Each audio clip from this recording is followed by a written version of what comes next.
Good morning, Pilgrim friends. So here we are, 3 weeks since Easter passed, and can you believe I'm still talking about that same day? There is just so much to say. But before we get into our Bible reading today, let's talk about books for a moment. I have been reading a lot of books. I have read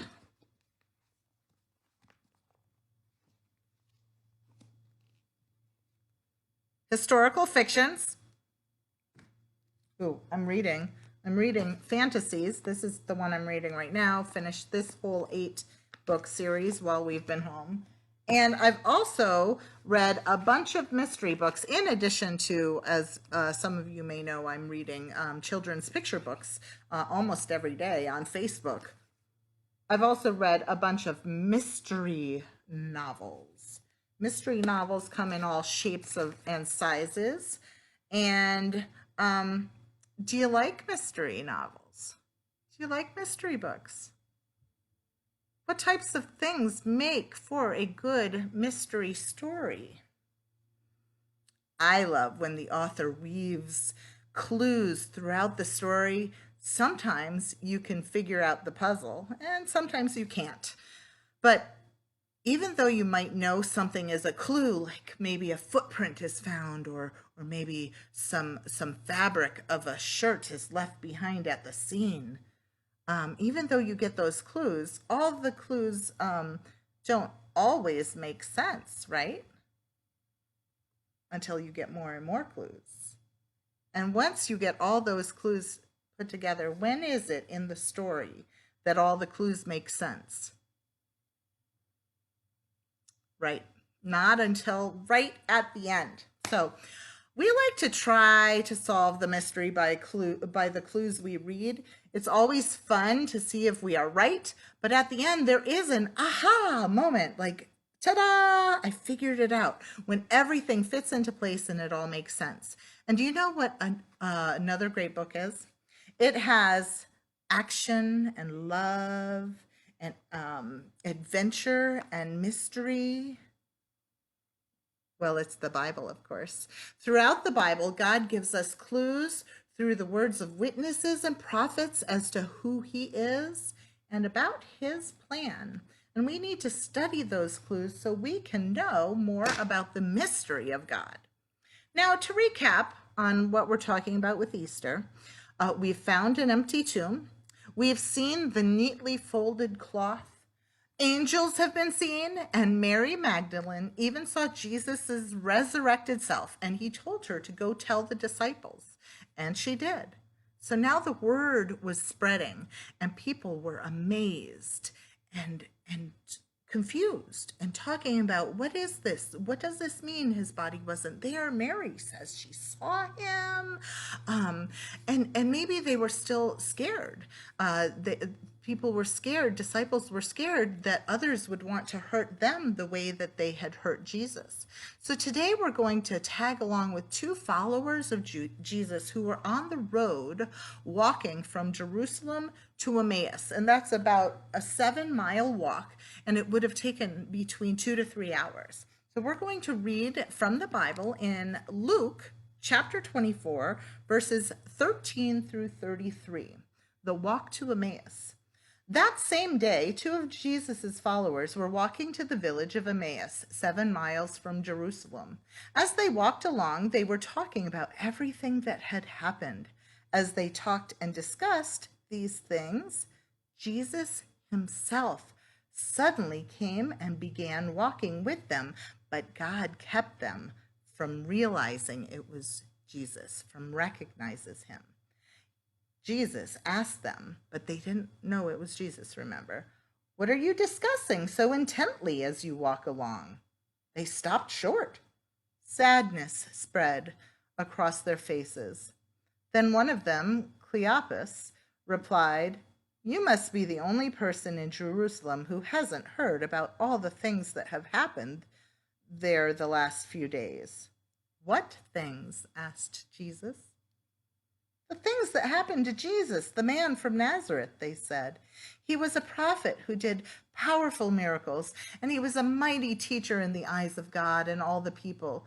But our leading priests and other religious leaders handed him over to be condemned to death, and they crucified him. We had hoped he was the Messiah who had come to rescue Israel. This all happened 3 days ago. Then some women from our group of his followers were at his tomb early this morning, and they came back with an amazing report. They said his body was missing, and they had seen angels who told them Jesus is alive. Some of our men ran out to see, and sure enough, his body was gone, just as the women had said. Then Jesus, and they don't know it's Jesus, right? Then Jesus said to them, "You foolish people, you find it so hard to believe all that the prophets wrote in the scriptures? Wasn't it clearly predicted that the Messiah would have to suffer all these things before entering his glory?" Then Jesus took them through the writings of Moses and all the prophets, explaining from all the scriptures the things concerning him, the things in the Old Testament that were talking about Jesus, about when he would come. By this time, they were nearing Emmaus and the end of their journey. Jesus acted as if he were going to keep walking, but they begged him, "Stay the night with us, since it's getting late." So he went home with them. As they sat down to eat, he took the bread and blessed it. Then he broke it and gave it to them. Suddenly their eyes were opened and they recognized him, and at that moment he disappeared. They said to each other, "Didn't our hearts burn within us as he talked with us on the road and explained the scriptures to us?" And within the hour they were on their way back to Jerusalem. There they found the 11 disciples and the others who had gathered with them. Wow. So the Bible tells us that the eyes of the men were kept from recognizing Jesus, or were not able to know that it was Jesus who walked with them. Jesus asked the men why they were sad. Well, don't you think Jesus would know why they were sad? Well, of course. So we see he is playing along, knowing that they don't recognize him. Cleopas actually seemed quite amazed that this man walking with them, who is really Jesus, had not heard of what had happened over the last few days. The death of Jesus had caused quite a stir. Where had this guy been that he didn't know about it? Did Jesus really not know what had happened? No, of course he knew. I mean, he's Jesus. He is who it all happened to. So why do you think Jesus asked them about what happened? What could some reasons be that he wanted them to tell him what happened? Could it be that Jesus wanted them to go through and think about all of the facts that led up to the crucifixion and now the resurrection that they haven't quite put together yet, right? They've seen the clues. They've been given the clues. They're remembering the different clues that they've seen. He talks them through the evidence in the Old Testament. He wanted them to voice some of their clues. And yes, the two men told Jesus everything. And then Jesus started explaining to them all about the Old Testament, the prophets, including Moses, and the scriptures that were the clues about himself. And then when they got to their village, the two men invited Jesus to stay with them. Jesus sat at the table to eat, and he blessed and broke the bread. And here's our aha moment. This reminded them of the Last Supper. This reminded them what they had heard about Jesus. And at that moment, the Bible tells us that the eyes of the men were opened and they realized Jesus himself was with them. So let me ask you, after you read a good book or watch a great movie, what do you like to do? Maybe you like to rewatch it, relive it. Maybe you want to share it with others. Or Or maybe you want to talk about it with others and let them know how great it was.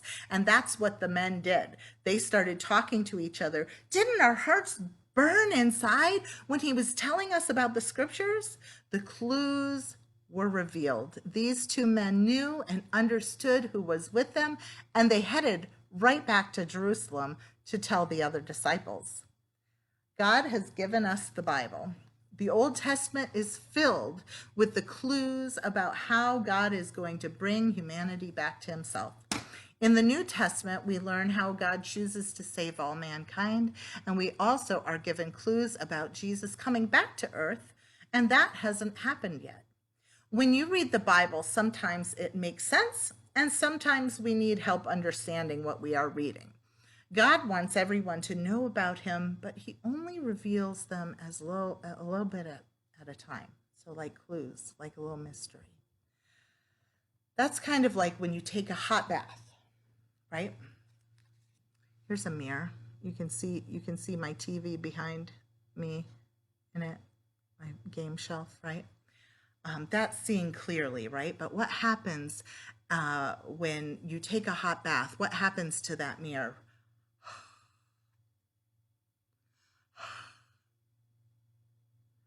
See how it gets foggy? You can't see as clearly, right? That's what it's like for us while we are here on this earth. The things of God can be foggy, it can be mysterious. But what happens as the bathroom cools and the water eventually fades away? It's clear, totally clear. But while we're on earth, it will always be a little bit foggy, that mirror, that understanding. As you learn more about God, read the Bible, listen and worship, that mirror becomes less foggy, but it will never be totally clear while we're here on earth. That won't happen until we are up in heaven with Jesus. Then we can ask all of our questions and everything will be made known to us. We will understand all kinds of things that we as humans on earth can't possibly understand. So many times people will read sometimes in the Bible and not understand it and then ignore the Bible altogether. And that's not what we're supposed to do. We're to ask God, go to him with our prayers and our confusions and our worries. And God's not out here to trick us. He is on our side. He wants to reveal himself to you and to me, and he gives plenty of clues for you. But are you listening?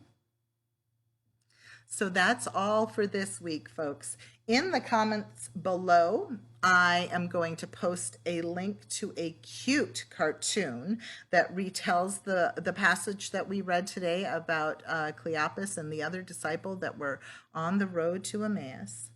I'm also posting a fun, upbeat country style song, and I probably have the style wrong, but it's really upbeat and fun. It's called On the Road to Emmaus by the Steels. And finally, I'm posting a link to a website called sermonsforkids.com. And when you scroll all the way down on their Road to Emmaus lesson page, there are a bunch of great activities, so many that I didn't bother printing them out because there's a coloring page, there's a maze, there's a word search, crossword, there's a lot of different things. So you can print out what you have interest in or what speaks to you. And that's only if you want to, of course. So I will see you here next Sunday. It will be Mother's Day, and we'll learn about Jesus appearing to his disciples in a locked room. Have a great week, pilgrims.